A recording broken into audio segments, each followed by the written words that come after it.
Good afternoon, guys. I hope you're having a fantastic week.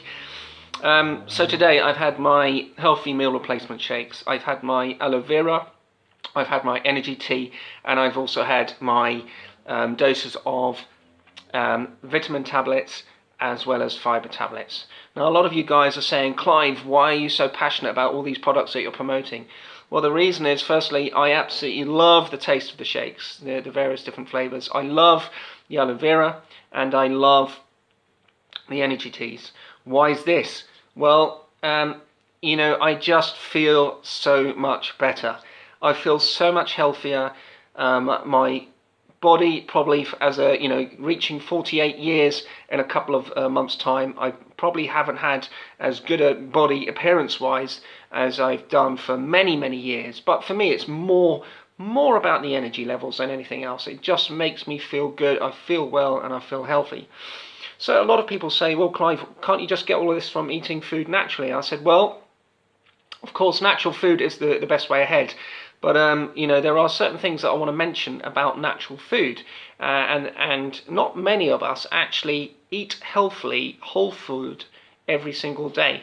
Now, one of the reasons is the land that, from where we get our produce, whether it's vegetables or fruit, a lot of the land has been over-farmed.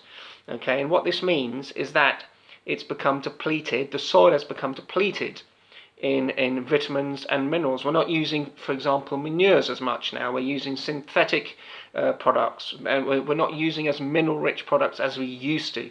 So if there's a lack of or a reduction in vitamins and minerals in the soil, this will obviously have an impact on the vitamins and minerals in the vegetables and then in the fruit we grow. So we are actually getting less nowadays than we did in the past.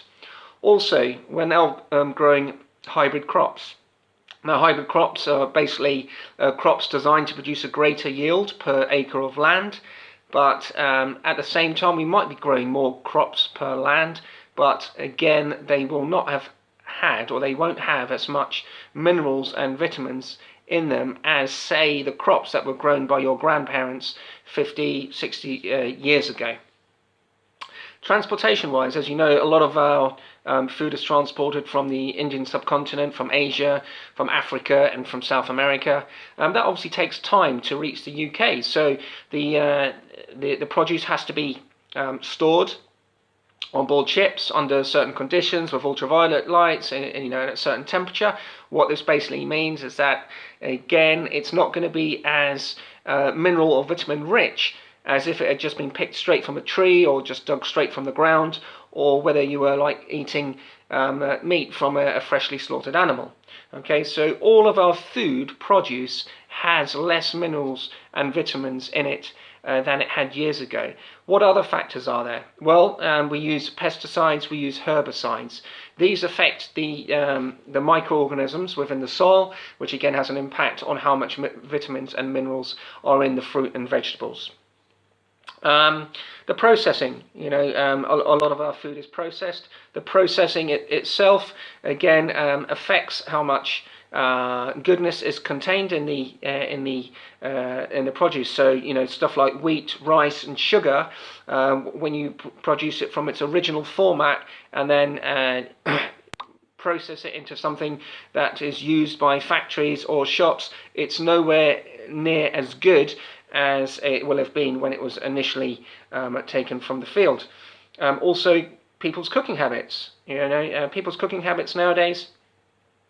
Simply, if people are boiling stuff for too long a time instead of steaming it, again, some of the produce will lose some of its goodness.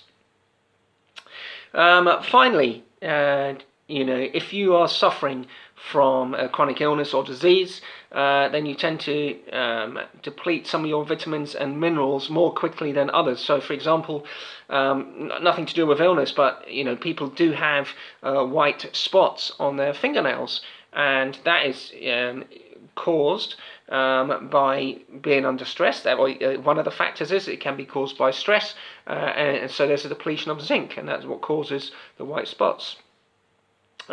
Also taking medications such as antibiotics or remedies against stomach acid or aspirin. all of these can impair your digestive system, which means that you're not absorbing as much vitamins or as minerals as you should be from the food. So I think there is, certainly from my point of view, there's a real strong case to be taking nutritional supplements because we're simply not getting enough in the normal daily food that we eat. You know, if you're one of these people who produces 5 or 6 meals a day, everything carefully prepared with your meats and with your vegetables and your fruits, brilliant, absolutely well done. You know, I take my hat off to you. But how many of us actually can put our fingers up and say, yes, we do actually prepare 5 or 6 healthy meals per day? Not many of us. You know, our stressful lives, you know, people, 48% of the population don't have a breakfast, and 47% in a recent survey said that people have a sugar-based breakfast. So, you know, notwithstanding everything I've just said about the science of it, the main reason why I am taking these nutritional supplements, forget the science, the main reason is that I have never felt so good. I've never felt so much energy for such a long period of time. And when I look in the mirror and I look at my body, I just realise that I've never had such a body, you know, with sort of muscle definition in all my life. It is absolutely incredible, and I'm not doing as much sport as I used to, say, when I was in my 20s or 30s. So I hope this helps. You know, nutritional supplementation, there's absolutely nothing wrong with it. It is good. It can help to ward off illnesses. In fact, only today, the BBC published a report about vitamin D, the fact that a lot of people lack in vitamin D, and that it can help to ward off colds and flu. So I hope that helps. Hope that brings a little bit of value to you. I look forward to catching up with you guys very soon. And if you've got any questions about nutritional supplementation, whether it's vitamins, fibre, stuff for the heart, cod liver oil for the heart, then please do give me a shout. So have a fantastic day. Cheers then, guys. Bye.